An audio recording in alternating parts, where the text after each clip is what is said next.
नौशी, मैंने तुम्हें समझाया था कि इन सब फजूल बातों पर टाइम वेस्ट मत करो, अपनी पढ़ाई पर फोकस करो। ये तुम्हारा मसला है और इसको तुमने सॉल्व करना है, मैंने नहीं।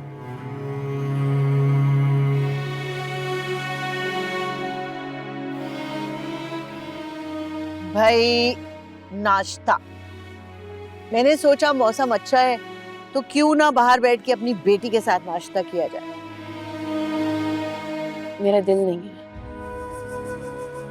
खाना तो पड़ेगा। शक्ल देखो कैसी हो गई है, पीली जर्द, कुछ नहीं खाती हो, अपने ऊपर ध्यान दो। मेरा किसी चीज का कोई दिल नहीं।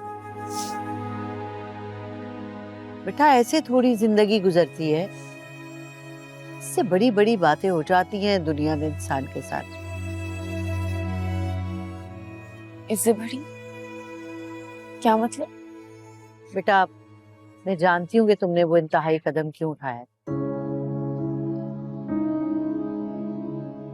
सिर्फ इसलिए कि तुम्हें मोहब्बत का जवाब मोहब्बत से नहीं मिला, किसी ने तुम्हें ठुकरा दिया।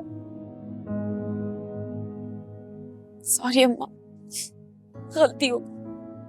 बेटा किसी को चाहना गुनाह नहीं है, लेकिन चाहत ना मिलने पे अपने आप को नुकसान देना या जिंदगी का खात्मा करना ना सिर्फ बेवकूफी है बल्कि बहुत बड़ा गुनाह। मुझसे गलती हो गई, मैंने आपको दुख दिया। अपने दुख के आगे किसी को भी नहीं देखा, बहुत गर्ज हो गई। और मुझे दुख इस बात का था कि तुम अकेले ये सब कुछ सहती रही, अपने माँ के ऊपर तुमने इतबार ही नहीं किया। कम से कम एक बार तो मुझे बताती कि तुम्हारे दिल में क्या है, मैं कुछ तो हल निकालती। मुझे समझ नहीं आ रहा था किससे कहूँ, क्या कहूँ।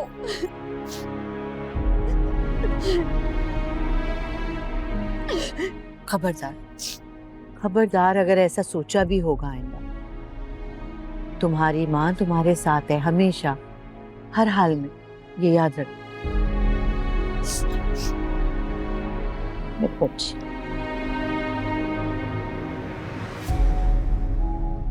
अच्छा, अब मेरे हाथ से नाश्ता खाएगी ना मेरी बेटी? Good girl.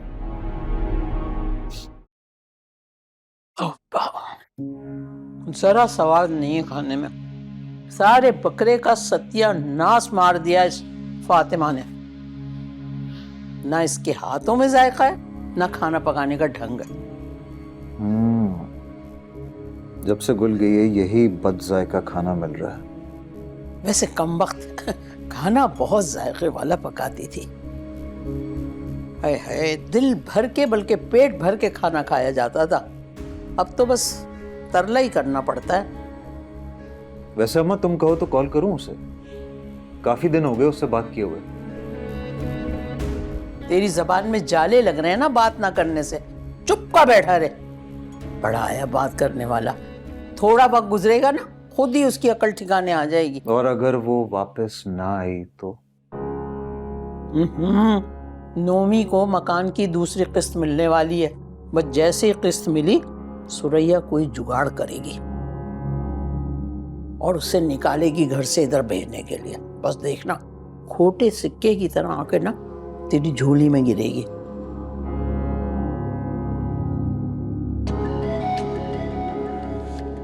बेगम साहिबा, कोई बाजी आपसे मिलने आई है, मैंने उनको लाउंज में बिठा दिया है। इसी वक्त आओ, हलक से रोटी ना उतरने देना, इधर ही सब आते रहो। आ रही हूँ, बिठा उसको। जी बेगम साहब। मैं आती हूँ।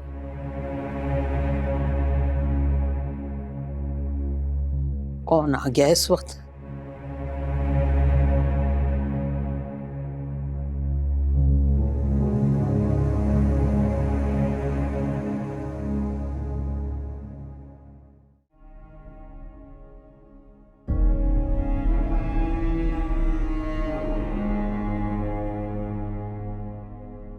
कैसी हो तुम? ठीक हूँ। मेरा मतलब है आप कैसा महसूस कर रही हो? ठीक। तो फिर यहाँ क्यों बैठी हो ऐसे? कैसे? मोशी, तुमने कॉलेज जाना भी छोड़ दिया है। दिल नहीं करता। देखो नौशी, घर से निकलोगी तो दिल करेगा। मैं कल ऑफिस जाते हुए तुम्हें कॉलेज ड्रॉप कर दूंगा। मुझे नहीं लगता मैं पढ़ाई पर फोकस कर पाऊंगी। देखो नौशी, जिंदगी में हमेशा वो नहीं होता जो हम चाहते हैं, और वो नहीं मिलता जिसे हम चाहते हैं। क्यों होता है ऐसा? जो भी होता है हमारे भले के लिए होता है, और हमें खुदा की रजा में राजी हो जाना चाहिए। आप हुए थे उसकी रस्म में राजी? टाइम लगा था लेकिन हो गया था मैं। एक चीज होती है तकदीर, और इंसान चाहे जितनी मर्जी कोशिश कर ले, जितनी मर्जी तदबीरें कर ले, होता वही है जो तकदीर में लिखा होता है। देखो मुझे बिल्कुल अंदाजा नहीं था कि मेरे दोस्ताना रवैये को तुम गलत समझ लोगी। मुझे बिल्कुल आइडिया नहीं था। गलती मेरी है, मानती हूँ। नौशी प्लीज तुम खुद पर और अपनी पढ़ाई पर तवज्जो करो। मुझे यकीन है ये फेज बहुत जल्दी गुजर जाएगा, और जाने अनजाने में अगर मैंने तुम्हें थोड़ा सा भी हर्ट किया तो I am really really sorry. I mean it, I am sorry.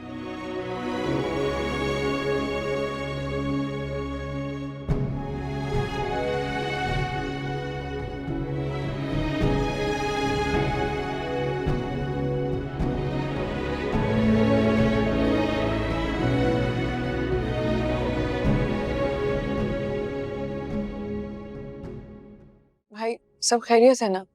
भाभी बता रही थी कि कोई बात करनी है आपको।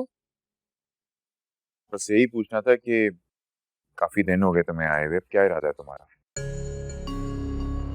मैंने भाभी को बताया था खैरियत से डिलीवरी हो जाए फिर अपने घर चली जाऊंगी।